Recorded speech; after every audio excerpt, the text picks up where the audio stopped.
Hello, everyone, and welcome back to Exploration Arcanum. My name is Jason. My guest today is Jason Louv.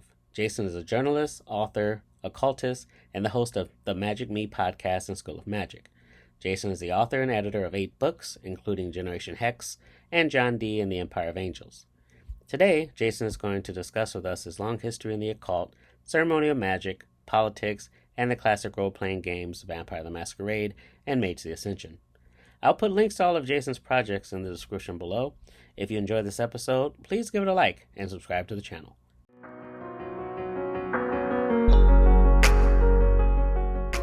Jason, thank you so much for joining me today. I really appreciate it. Thank you. I've been a fan of yours for a long time. You have over 25 years in this space. And to me, I've always considered you an elder statesman, like someone who I could reliably... So you're saying I'm old. I think I have you by a few years, but we're going to let that go. But right. can you tell me a little bit about how you discovered and got into the occult? Like, what was your aha moment? Yeah. Let me think. So, I'm a product of the 90s. So in a sense, the occult was in pretty much all the cool media in the 90s. It's like I'm a sucker for all of that dark fantasy stuff. White Wolf, World of Darkness, Vertigo comics. And so I was just immersed in this stuff growing up because it was my favorite genre. And so after a while, like when you're reading stuff about, real life magicians and their explanations for why magic works start to seem a little plausible. It's, I think, an obvious step for a teenager, particularly one with difficulties fitting into society. Let's put it that way. To become interested in that subject. And so I set myself a challenge, which was, if magic was real, what would it be and how could I do it without reading occult books, without anything? And I started from the place that magic is not real, it's made up. And I actually was quite hostile to the idea of it being real, but I decided that I wanted to prove it otherwise. So kind of as an art project, I decided to see if I could make magic real. And I just listed on a few index cards, what would magic be if it was real? And then I tried to go do those things, and a lot of them worked. And then there were other experiences that I was having at that time, synchronicities. Anyone who gets into magic can tell you similar stories. Synchronicities like Colin Wilson's The Occult showing up out of nowhere at my public library, which is a great beginner's book, which made me take it seriously as an intellectual pursuit. And not only is it an intellectual pursuit, but if you read The Occult, Colin Wilson's book from the 60s, you kind of get the sense that not only is this a legitimate pursuit, but it's like the pursuit. It's the pursuit of human evolution in a way that is so extreme or far, not extreme, but so out there intellectually that very, very few people would ever dare to even look there. So of course I wanted to look there, and kind of the rest is history. I mean, I ended up very quickly meeting people who actually practice magic, actually practicing magic, actually getting results, going all over the world, going to Nepal, learning shamanism, and I got to a point where, when you first get into magic, you think of it as all the occult books. But then within a couple of years, I realized that what I was actually looking at was world spirituality, and that every single form of world spirituality had some type of esoteric practice within it. So that became fascinating for me, and I wanted to immerse myself in as many cultures as I could. I considered this the best form of gonzo journalism. It's like, if you really want to understand other cultures, or if you want to understand your subject, believe as they believe. And so that it went from there to writing about magic, and I kind of went on a path with it where I was out of it for a while. I tried to get away from it, and I couldn't. And eventually, I kind of accepted a teaching position, basically.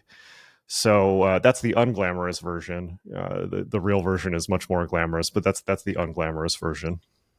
I am also a 90s occultist, Vampire the Masquerade for me. Yes. And Mage the Dude. Okay, stop. We're talking about Vampire Mage for the rest of the podcast. I love those games. You have no idea.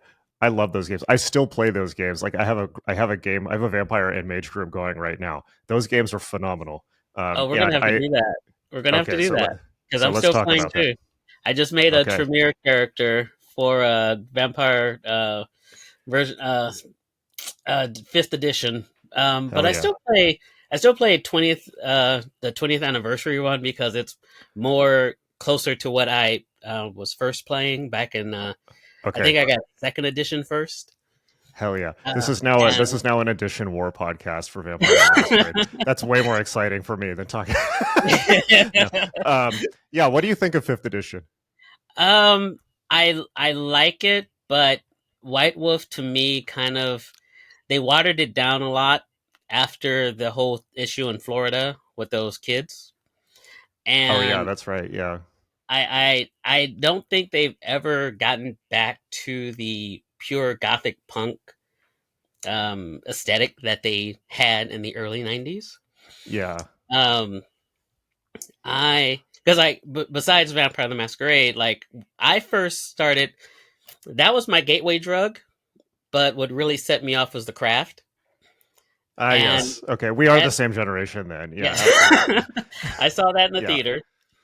And what what fascinated me, the movie itself fascinated me, but the bookstore they went to really fascinated me because it's easy to create a prop, but you don't really create a book. Normally, you just grab a book, put it on the shelf as a prop.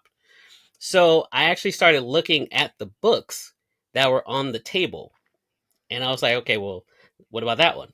And this is back when the best you could do was maybe B. Dalton's, Barnes and Nobles, I right? guess I haven't heard So anyone mention B. Dalton's in like over maybe 20 years, but it's much missed. so I Remember wrote Walden down, books? oh yeah, Walden Books. Yeah, Walden Books, Yeah. B. Dalton's, and then like Brookstone was like the Yeah. real expensive one. Yeah. For we're dating ourselves here. But I wrote down the names of the books and I took them to the bookstore. And a lot of the books that were in that movie I found in the bookstore. So I was like, okay, well, we're on to something here. This isn't just something for a movie. And I think my first book of magic, it was called Norse Magic by DJ Conway. Yeah, yeah. And I know that one. I'll probably get canceled today because that might be considered a closed practice. But it was interesting because I had never learned about runes before. And that was my first experience with practicing magic was with runes. And so then seeing some of the words referred me back to vampire and mage because White Wolf was using, while the magic in their books was fictional, it Yeah. was practical.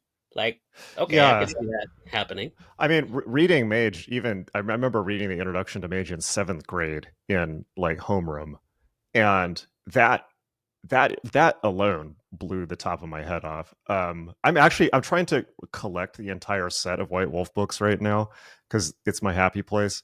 But going back to those books, there's so much real occult information in them, and also like so many of those books, it's just like, particularly the Black Dog ones, it's just like, how do they even get away with publishing this then?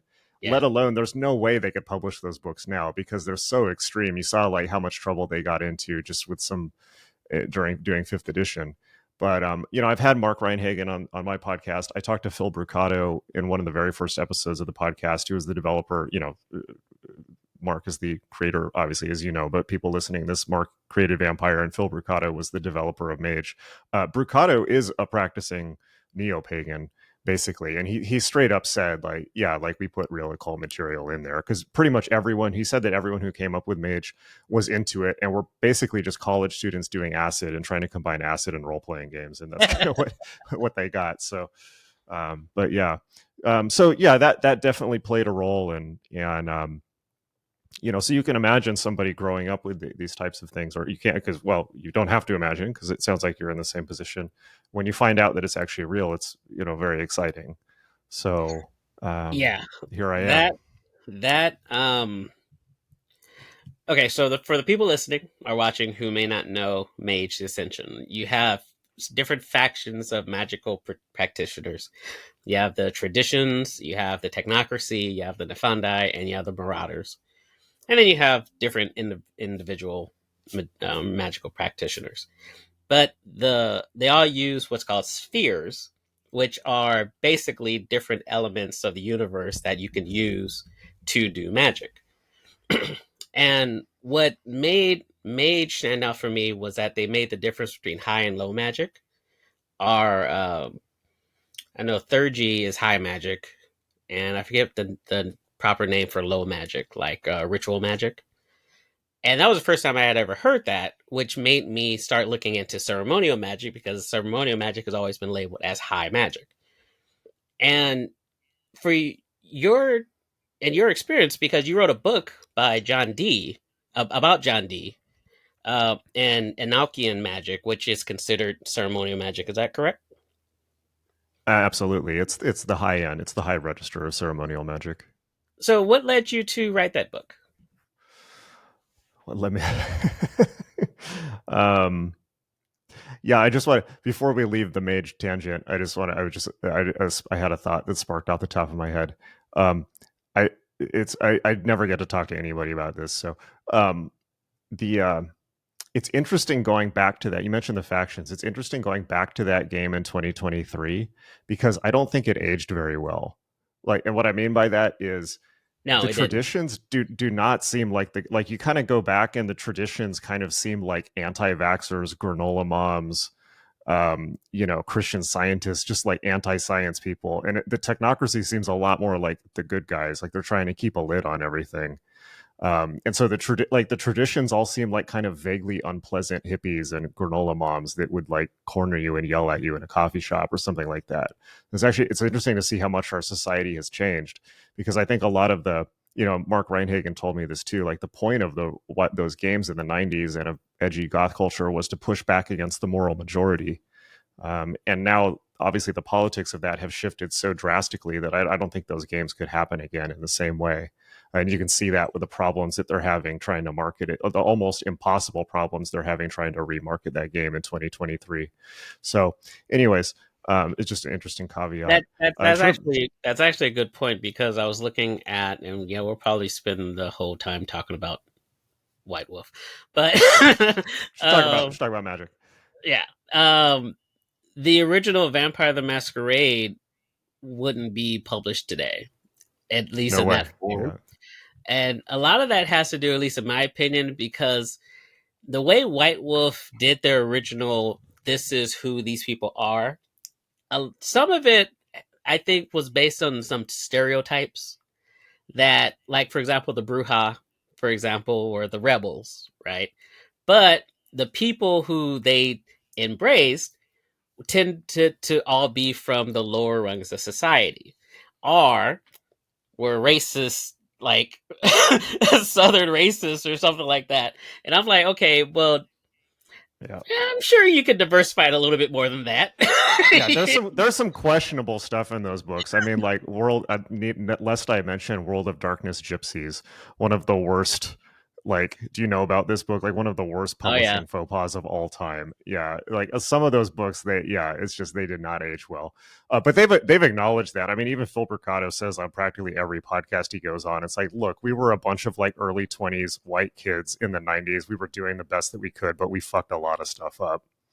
So, and I think they publicly acknowledged that, which at least the writers that worked on it back then, which is good.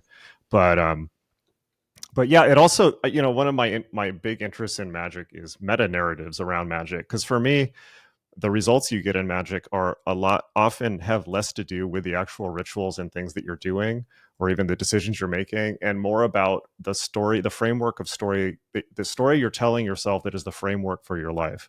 So what I mean by that is, for instance, people who have a Christian meta framework for life, or reality tunnel, if you want to call it like that, will interpret everything through Christianity. And so therefore, they will see any type of magic as satanic, as possibly a trick or a trap. They will believe only in their form of magic, which is, prayer to divine intercession and so forth. And it's very same for any other religion. And same for modern secularism, same for, by the way, whatever kind of consumer tribe you align yourself with in our, consumer tribe society. where everyone can find all the people who like, White Wolf or whatever on Reddit. So um, in the 90s, the meta narrative was all like, if you looked at those games or you looked at Vertigo comics or you looked at the occult books that were being published during that time, like Chaos Magic, even Bob Wilson and things like this, just, the legacy of Discordianism in the 90s, the 90s were like the 60s with computers. And I was thinking about this the other day, and I think that the True. 90s probably, yeah, I mean, they were a time of a huge cultural flowering, unbelievable, similar to Elizabethan England in a way, a time of huge cultural flowering. And part of that, um, I think it ended with Columbine, actually, in the same way that the 60s ended with Charles Manson. That 90s edgelord trenchcoats and katana culture, um, ended at Columbine, which happened my senior year of high school, and we were getting attacked and all kinds of crazy stuff. But before that, it really was a great time. But the meta narrative was on um, tearing down the system, fighting the status quo, trolling the normies, like all of that stuff. Discordianism, chaos, because there was like the 90s were not a particularly chaotic time. I mean, like the worst thing that happened was probably Rwanda and Bosnia Herzegovina, but other than that, outside of things here and there, it was pretty chill. The most people had to worry about was like the most people, parents were worried about Marilyn Manson and Eminem, and that was about it. Britney Spears. But that was a golden age. But that meta narrative Magic has been left with, and what I would propose that meta narrative basically doesn't hold water anymore. I mean, it's like we had Columbine, we had 9/11. The country, America, has certainly not nearly as secure as it was in the 90s. It's large. The world is chaotic and seems to be falling apart. So for me, the kind of meta narrative of, oh yeah, fight the system, it just does. It's not that I disagree with it. It's just that it doesn't make any practical sense. If anything, people should be trying to become the system and uphold the system, particularly people our age, because we're going to get into a situation pretty soon, whether it's 20 or whether it's 10 years, 20 years, 30 years, where we're going to have to be the ones running things. So and that doesn't mean being present necessarily. It could mean like in culture or whatever it is that you do. It's like, the millennials, older Gen X, millennials, particularly Gen X is going to come into power first, then it's the millennials.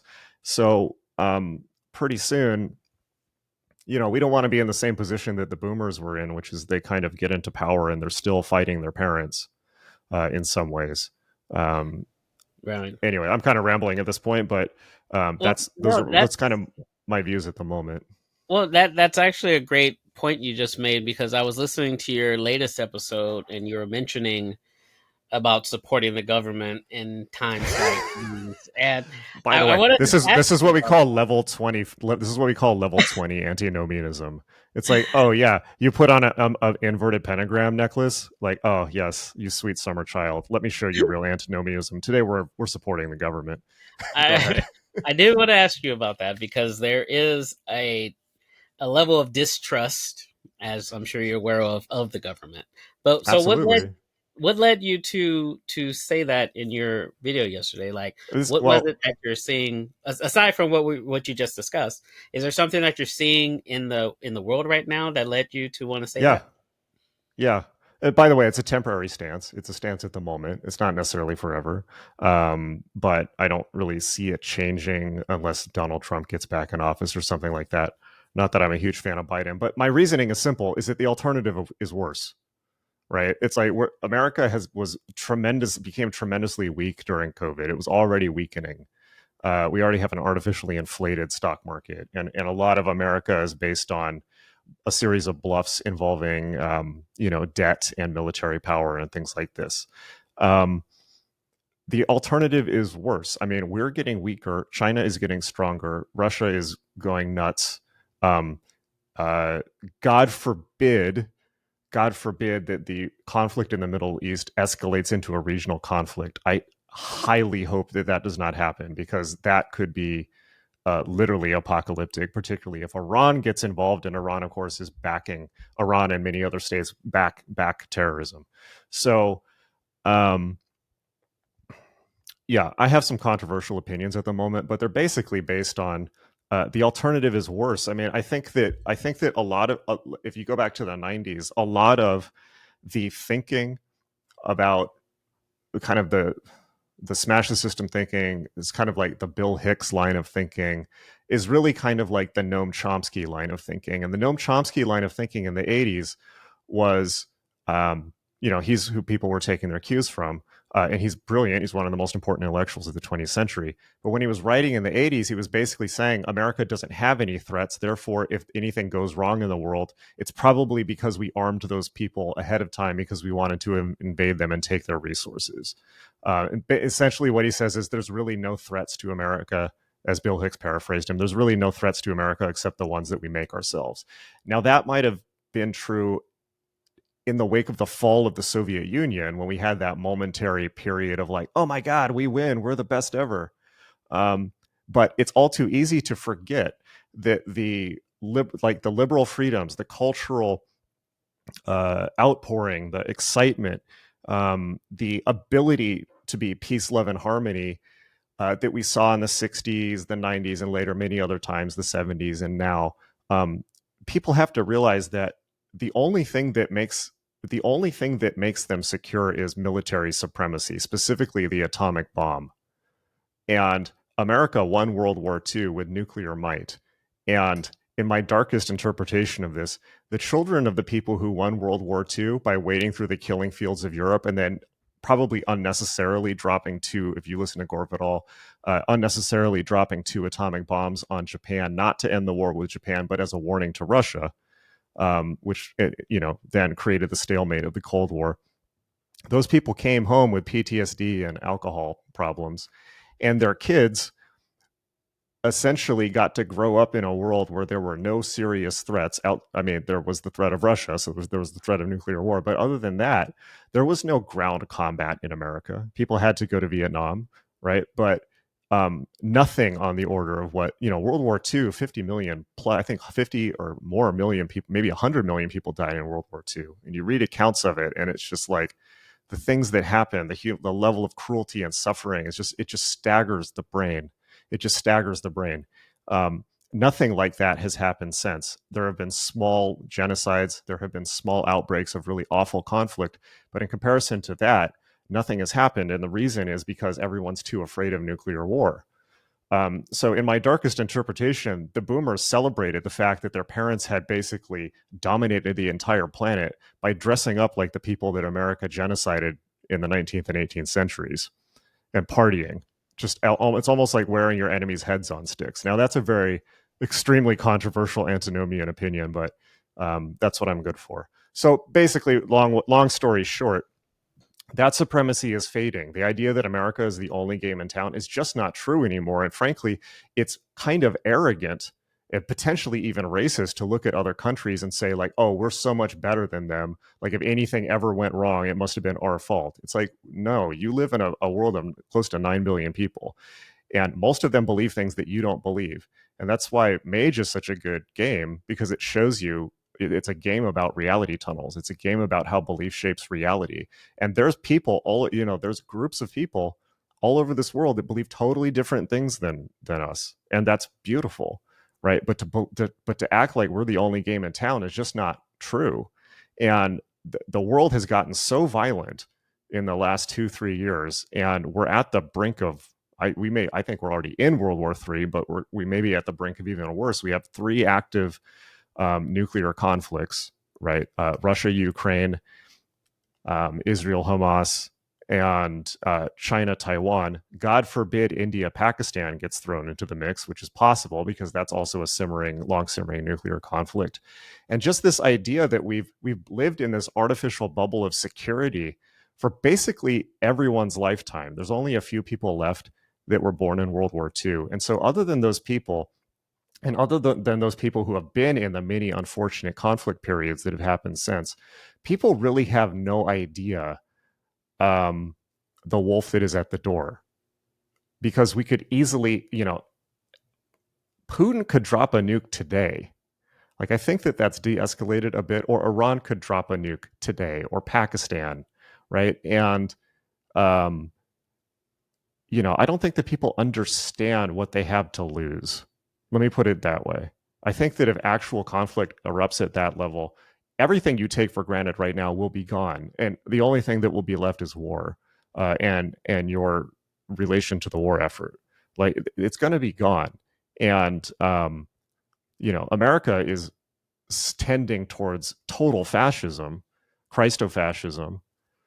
We could easily get the evangelicals in control again. So it's kind of like, this is what we got right now. I never have said ever. In fact, I've spent my entire adult career criticizing the powers that be, right?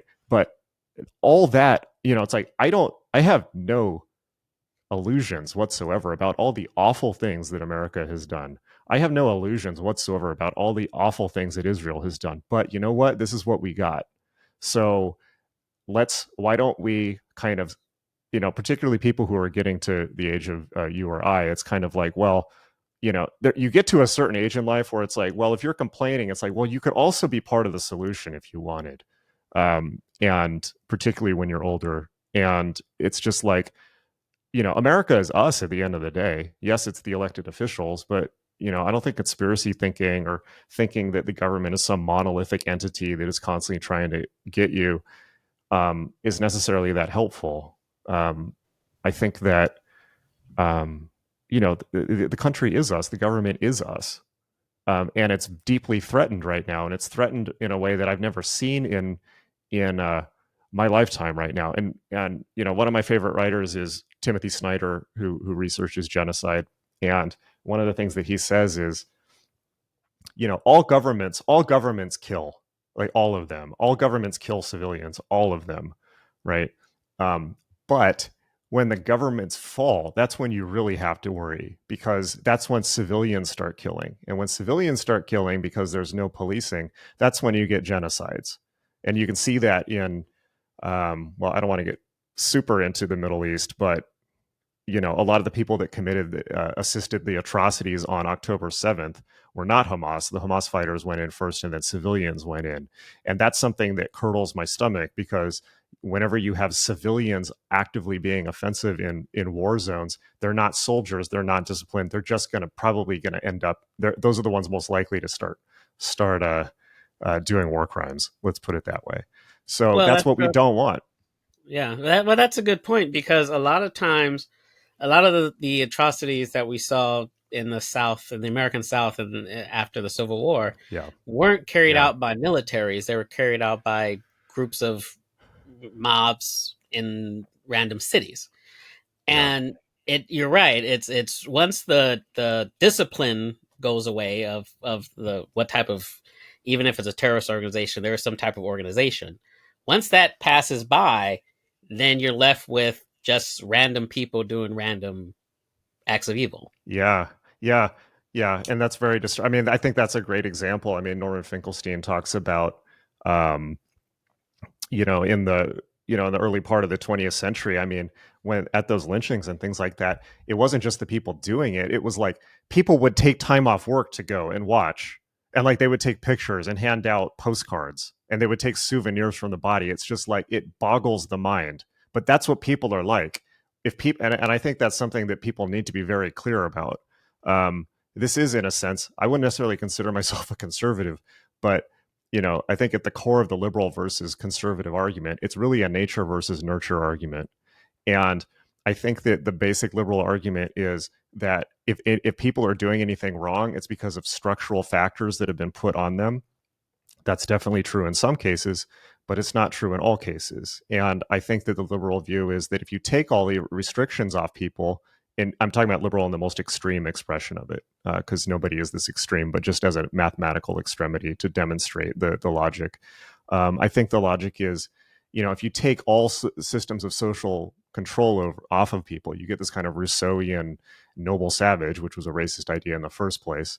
But you get basically that people are inherently good, and if you just take all these structures on them, they will be good. Now, this is true in many cases. For instance, if you have somebody who has grown up in a PTSD environment that is constantly, producing trauma, and then you take them into a calm environment they stand a much better chance of, their IQ will increase because they're not under, once they get out of fight or flight, like a lot, their capabilities will expand. It's like if you can heal trauma, these things will come out. At the same time, though, there's lots of people that if you take off the social control completely, will just go around torturing and murdering people, and that's just how it is. And so, as bad let me put it this way, as frustrating and often as malevolent as governments can be, mob rule is worse.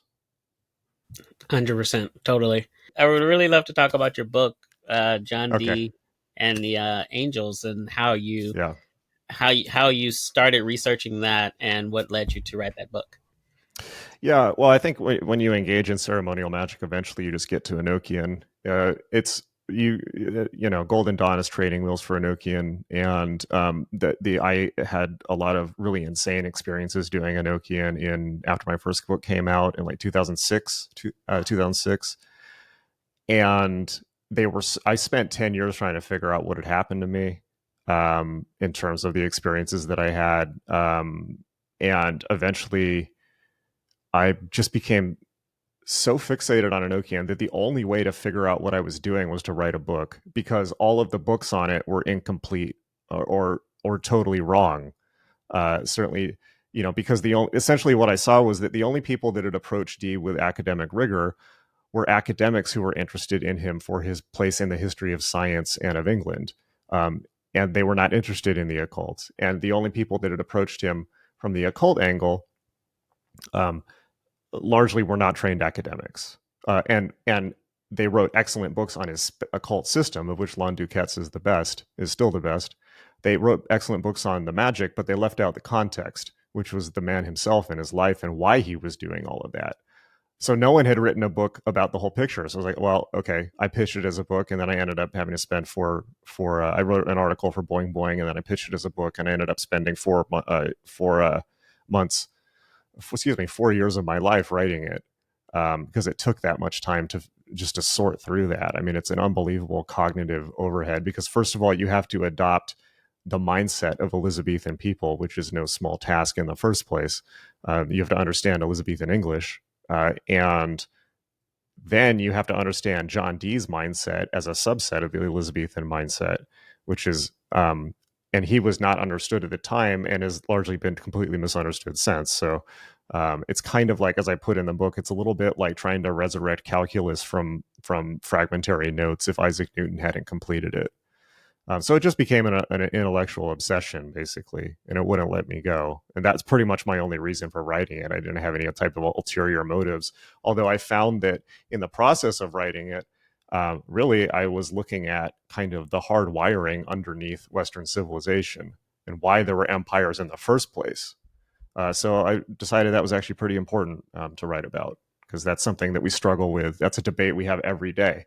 The legacy of colonialism, right? Well, why don't we take a look at how it started in the first place? Because it turns out there were actually some pretty profound magical and mythical elements to it. It wasn't simply a cynical political move. There was some actually pretty profound mythology behind it, which is important to understand, because just like with religions, mythology turns into unexamined beliefs and expectations about reality that people are not even aware that they're running. Classic case in point for this is Christianity itself, because you can see that, like with tons of super social justicey people, although they themselves do not consider themselves Christian, they're all running on the same assumptions. They're culturally Christian. They're running on a lot of the same assumptions. Liberalism in America is essentially New Testament Christianity. Conservatism in America is essentially Old Testament Christianity, yet only the conservatives will openly say that. The liberals are in denial about it, and I would suggest that that's an incredible blind spot. What would you say, or what would you say is the role and influence of magic in contemporary society? Like, whereas, for example, in your episode yesterday, your last episode, you asked why did people start getting into and using magic. What do you see as the role of magic in today's society? The role of magic, first and foremost, is always going to be the defense of the individual. It's always going to be about first, not all totally, but first and foremost. So the role of magic is now, as it always has been, to get yourself out of hard situations. And specifically, the point of magic is for you to identify and align with your true self, who you're truly supposed to be, right? And it turns out that that's actually kind of difficult because specifically because we have minds that are trained to second guess and pick things apart. So we need to find ways to route around the conscious mind in order to do that, in order to get into, let's just say, to not bend rationality, to get in touch with deeper levels of our own psyche. In order to get in touch with, let me put it this way: if you can get in touch with deeper levels of your psyche and unconscious, whether that's through magic, which is a very good method, or yoga, a very good method, psychotherapy, art, whatever it happens to be, left brain thinking, right? Lateral thinking, you will know yourself better. And if you know yourself better, you will make better decisions that are more in line with you. And if you can make decisions consistently that are in line with who you actually are, then you will live a meaningful life instead of one, I'm not saying easy, but you will live a meaningful life that you will have the what everyone lacks in our culture, which is certainty that you are doing the correct thing, and a sense of mission and purpose, which is for all the things that our culture offers people literally everything except a sense of mission and purpose. That's what magic offers. So magic in many ways is the missing piece, because you can buy whatever you want off Amazon, but it's not going to fix your ills. And psychotherapy, although I'm not against it, is long and expensive. And I'm not setting up magic in I think they should be done together. I'm not saying magic replaces it, but the role of magic has always been as a form of self-therapy, self-expression, realignment with oneself, and a way to get ahead in life. So it's a secret weapon for anyone brave enough to use it. And I would suggest that our times are extreme enough that our times are so extreme that that's why so many people are interested in it. Much fewer people were interested in it when things were much better. Magic always comes into its own during times of crisis and collapse. That's why everyone got into it in the former Soviet Union after the fall of communism. So, in terms of broader society, outside of the stuff that I've already said, my basic response is pretty much what I've said. I think people need to continue to drop now, of course, people are going to call me a shill and all this. I guarantee you, no one's paid me to say this. These are my own devilish ideas. I think that I would suggest that upholding community and society is a good script. Examples of what that could look like: starting a community outreach program, starting a community garden with magical intent in it, or anything. It doesn't have to be magical, but anything that you can do to nurture and uphold the society that we're in, so that people don't continue running around burning it down. Like America is a society that is almost that's karma. America is a society with tremendous, like all societies, incredibly bad karma. I think that at the root of America is the issue of slavery, and it will probably never be resolved. And it's a crack in the heart of the entire country, and that may never get resolved. But it's kind of like, okay, well, we have the cards that we've been dealt. What are we going to do with them? I would suggest at least don't burn the deck. At least let's talk about how to play the cards that we have. Other than that, I mean, I think that we talked about role playing games at the beginning of this call. Role playing games are a tremendous way, just like magic, for people to get together and be creative and imaginative. And magic is very good for that too. So I think that it can fulfill the role of, I think that it can play a role in social cohesion, just like religion always has, particularly in a time when people are unbelievably isolated from each other. I don't know if that's the answer you were looking for, but that's what came to me in the moment. No, that's great. And that actually makes me think of that book by Grant Morrison, Super Gods, where it's the comic book characters as new mythology, basically. So like Mm-hmm. Batman, Superman, and Wonder Woman are the sun god, the god of the underworld, and uh, I forget what one of them was supposed to be like Diana or Aphrodite or something like that. Hmm. And basically, they're the new gods. They replace the ancient gods that we used to have, and they're the modern equivalent. Speaking of which, you were the occult expert on DC's Constantine City of Demons. So I've always wanted to ask you, how did that come together, and how did they approach you? They just emailed me actually. They're like, we need someone to be on this DVD. We looked you up. You don't seem that controversial, surprisingly. Um, would you like to do this? And I was like, yeah, fuck yes, I would like to be on the Constantine DVD. Because I've been upset. I'm like a Hellblazer super fan. I have been I love forever. Constantine. That's my Yeah, favorite yeah, character. it's like, yeah, for sure. I mean, John Constantine is one of the greatest fictional characters ever created in any medium, as far as I'm concerned. And you can tell because every single, like literally every single fantasy writer since has like ripped off a John Constantine character. You see it in TV shows, like everything. So, yeah, I mean, I basically just went to the Warner Brothers lot, which was right by my house. I used to work right by there. Actually used to work in the same building as DC Entertainment. So I just went back to the lot and they brought me into a conference room and asked me some questions, and that was pretty much it. So, but that was an exciting to do. I watch your segment more than I actually watch the movie because I I just still haven't love. seen the movie, so Oh, it's good. It's really good. If you love Constantine, you'll like that. And I love that they carried over the guy from the Constantine TV show into the animated stuff, because Matt Ryan is by far the most perfect John Constantine representation. Sorry, that Keanu show's Reeves. supposed to be good, right? I didn't see the show, but I heard it Constantine was was pretty good. good. I was actually Okay. surprised it got canceled after one season. It was really good. There's one more question I wanted to ask you, because you did some work with Google on artificial Hmm. intelligence. And tell me a little bit about that. What's your field of AI? Does it have any relation to the occult metaphysics? How do you feel about that? That's a big conversation. That's a big topic, and it's a topic that my thinking has changed a lot on over the last 2 3 years as AI has actually rolled out to the public.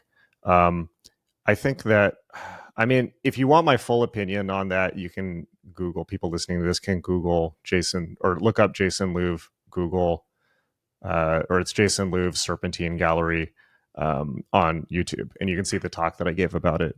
But essentially, I think within AI, you've got a ton of camps, and it changes very quickly. But in general, you've got a couple camps. One is the kind of people who are wholeheartedly injecting all of this mystic stuff into it. So examples would be the idea that AI is going to become a god and kill all of us. It's like, well, we don't know that. Okay, that's not a foregone conclusion. So people that have fallen, not fallen for it, but people who have gone into that, myself a bit, Sam Harris, um, Nick Bostrom at the University of Oxford is one of the most. He's probably the most important researcher on that. And then you've got people who are kind of like on the like AI is going to kill us. It's going to get rid of all the jobs. Like we've created a monster. Science has gone too far. Camp, or people who are kind of like worshiping it almost, which is like the transhumanist kind of Ray Kurzweil cults.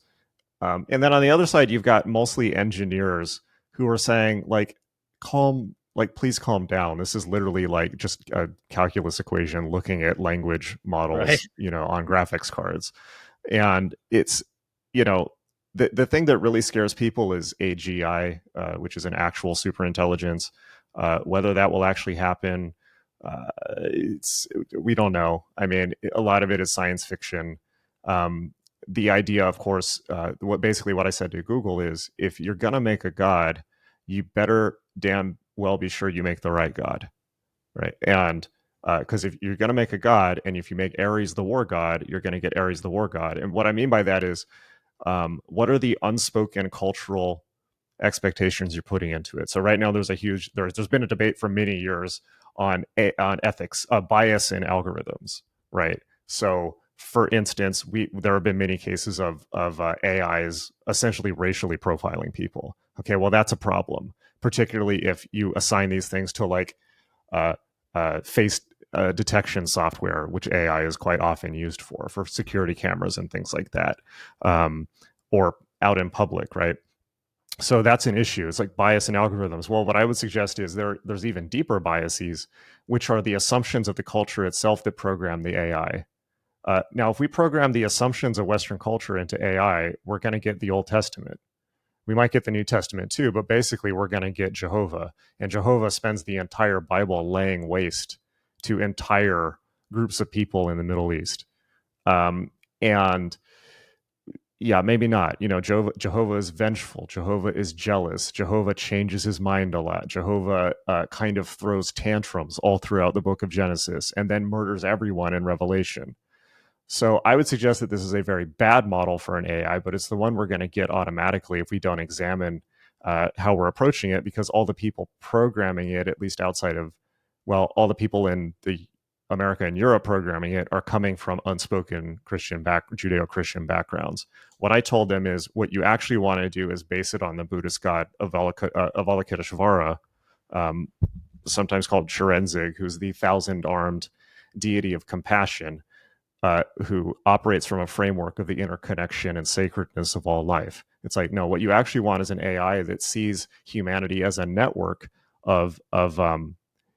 sees humanity as a network of equally important beings, not as good and evil, which is simply just the gateway to genocide, as a network of independently important beings, and then approaches that network from the perspective of compassion. That is, if we put that into code instead of just saying compassion, it would be consistently looking at the network to look at how it can improve the health of the network as a whole, the network of humans. That's what you want an AI doing, not taking vengeance on your neighbors. So that's essentially what I told Google. I stand by that 100%. That's what I came up with under probably more ontological pressure than I've ever been in my life, because that's such an unbelievably insane position to be in. But that's pretty much my answer. And the full version of that answer is on YouTube. If you look up Jason Louv Google on YouTube. And I'll put that in the description so everyone can watch that. Jason, this has been an amazing conversation. I wish we could go another hour, but I know you're busy, so I really appreciate having me on. No, this has been great, and I really hope you'll come back. I have so much more I could talk to you about AI. I cover AI for in my day job, and I've spoken to people who venerate AI. It's interesting. So so I'm really interested then. So because I've been, I was actively involved in AI in 2017, and ever since I've just been dealing with the bullshit, just like everyone else. What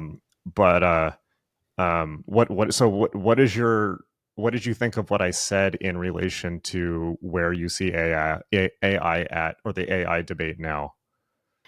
I think right now it's so new that people are still having visions of Terminator when this is nowhere near that point. There's also the it's everywhere aspect of it, like it's on our phones. I mean, I talked to this one company where they do the AI girlfriends, and people are talking to their AI like they should be talking to their spouse.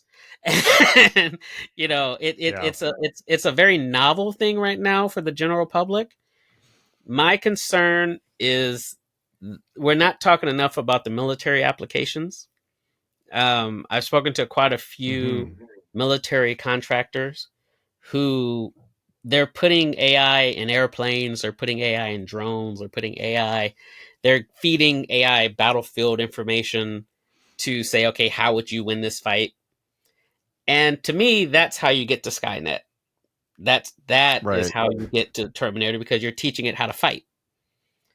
Yeah. And it kind of goes back to what you're saying about if you program this thing like the Old Testament, it's going to act like the Old Testament God, who wasn't very nice.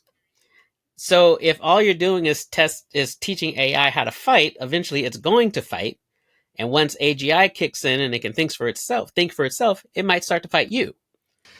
Yeah, that's interesting. I remember, I think it may be around the time or shortly after I was working on AI, there was a big kerfluffle at Google because Google got a contract to work on the machine learning that goes into the targeting systems on drones. And I believe, I could be wrong, but I believe that they had been, that the people on the AI program had been told they would never have to work on weapons. I could have that wrong. But what happened is a ton of people ended up quitting and walking off. I looked at that and I immediately got why. But then I thought about it and I was like, well, hang on a second. I mean, if you have AI, aren't the drones what you want to put it in? Because don't you want them to have basically what they were working on a targeting system. And I was like, well, don't you want it to have a really good targeting system so that you're getting less civilians killed. You're getting less collateral damage. Don't you want it to just be able to hit the terrorist? So that just like, I tweeted out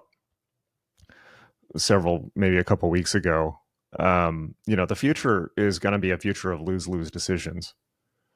That's a lose-lose decision. It's like Yeah. like the conflicts that we're seeing are lose-lose decisions, and lose-lose decisions are almost impossible for people to make, which is why that the people who can make them, like politicians and leaders, for instance, have such unthankless jobs, because no matter what you decide, half of the population is going to hate you for it.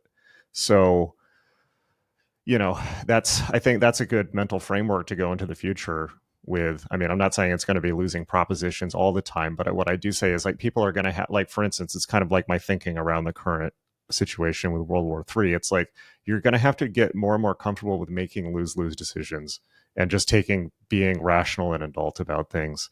And that's kind of my basic stance at the moment. Right. And I've spoke to this one group. They're called Theta Noir. I'll send you the article that I wrote on them.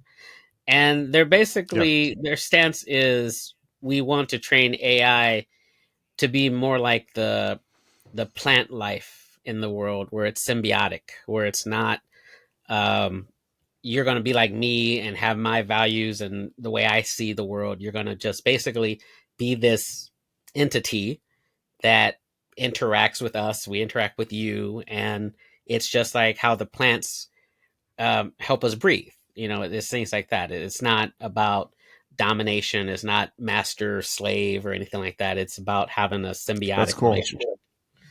That's Yeah. cool. That's super cool. Yeah, that's one of the cool things about AI is it's not like, I mean, you can make your own AIs. One of the best exercise I have, for people to understand AI is, there's a book. I don't want to keep you waiting here trying to find it, but there's like a basic book on Amazon for how to code a basic AI, which is just an AI that recognizes handwriting, and you can do it yourself on your computer. And I learned more about AI from that basic process of making like a hello world project with machine learning than pretty much anything else. And I think that until people understand what it actually is by uh, understanding how it works, it's going to be really scary for people. And like you say, like the Old Testament thing, it's like, yeah, we could easily get the Old Testament thing, or we could get Terminators if the story we're telling it is Terminators. So I think we kind of need a new story about AI. That said, you would have loved my last Mage game, because it was about basically my last Mage game was about like an Iteration X AI that becomes sentient and decides to take over the entire planet. And it's the ultimate bad guy. So, anyways, Well, if you ever need another player, let me know. I'll be there. sweet. All right, Sweet. Jason. Thank you so much. All I right. really appreciate you. Yeah, Uh, thank you. Great to talk to you.